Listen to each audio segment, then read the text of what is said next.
Teman-teman pasti sering mendengar istilah hard skill dan juga soft skill. Kali ini saya akan menjelaskan apa itu soft skill. Soft skill adalah kemampuan non-teknis atau non-fungsional yang mempengaruhi cara seseorang berinteraksi dengan orang lain, bekerja, dan juga menyelesaikan tugas. Ini termasuk keterampilan seperti komunikasi, kepemimpinan, bekerja sama dengan tim, pemecahan masalah, adaptivitas, kemampuan berpikir kritis, kreativitas, dan lain sebagainya. Soft skill secara umum tidak diajarkan secara formal seperti keterampilan teknis, tetapi sangat penting bagi kesuksesan profesional dan pengembangan bagi pribadi seseorang. Dan berikut ini adalah beberapa soft skill secara umum. Yang pertama adalah komunikasi, yakni kemampuan untuk menyampaikan ide dengan jelas dan efektif baik lisan maupun tulisan. Ini juga meliputi kemampuan mendengarkan dengan baik. Yang kedua adalah kepemimpinan, yakni kemampuan memotivasi, mengarahkan orang lain, menginspirasi orang lain untuk menuju tujuan bersama.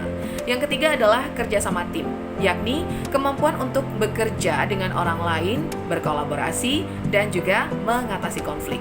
Yang keempat adalah pemecahan masalah, yakni kemampuan untuk mengidentifikasi masalah, menganalisis situasi, dan menemukan solusi yang efektif. Yang kelima adalah kemampuan pengambilan keputusan, yakni kemampuan untuk membuat sebuah keputusan yang baik dan tepat dalam berbagai situasi. Yang keenam adalah adaptabilitas, yakni kemampuan beradaptasi terhadap perubahan lingkungan, situasi, ataupun tuntutan pekerjaan. Yang ketujuh, kreativitas. Kreativitas adalah kemampuan berpikir secara inovatif dan menemukan solusi yang unik untuk masalah ataupun sebuah tantangan. Yang kedelapan adalah kemampuan berpikir kritis, yakni kemampuan untuk mengevaluasi informasi secara objektif, menganalisis argumen, dan membuat kesimpulan yang rasional ataupun masuk akal. Yang kesembilan adalah empati. Empati adalah kemampuan untuk memahami dan merasakan perasaan serta perspektif orang lain. Yang kesepuluh adalah kemampuan presentasi, yakni kemampuan untuk menyampaikan informasi atau ide secara persuasif dan mampu memberikan pengaruh serta meyakinkan kepada audiens. Yang kesebelas adalah kemampuan manajemen waktu, yakni kemampuan untuk mengatur waktu dengan baik, mengelola prioritas, dan bekerja secara efisien. Kemudian berikutnya adalah kemampuan negosiasi. Kemampuan negosiasi adalah kemampuan untuk mencapai kesepakatan yang saling menguntungkan dengan pihak lain.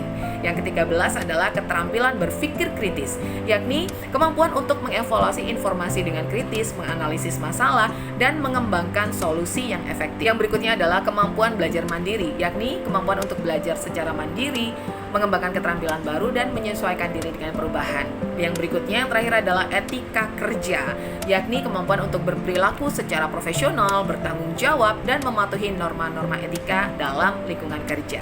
Teman-teman, keterampilan-keterampilan ini seringkali saling terkait dan penting dalam berbagai konteks, baik di tempat kerja maupun dalam kehidupan sehari-hari. Semoga bermanfaat.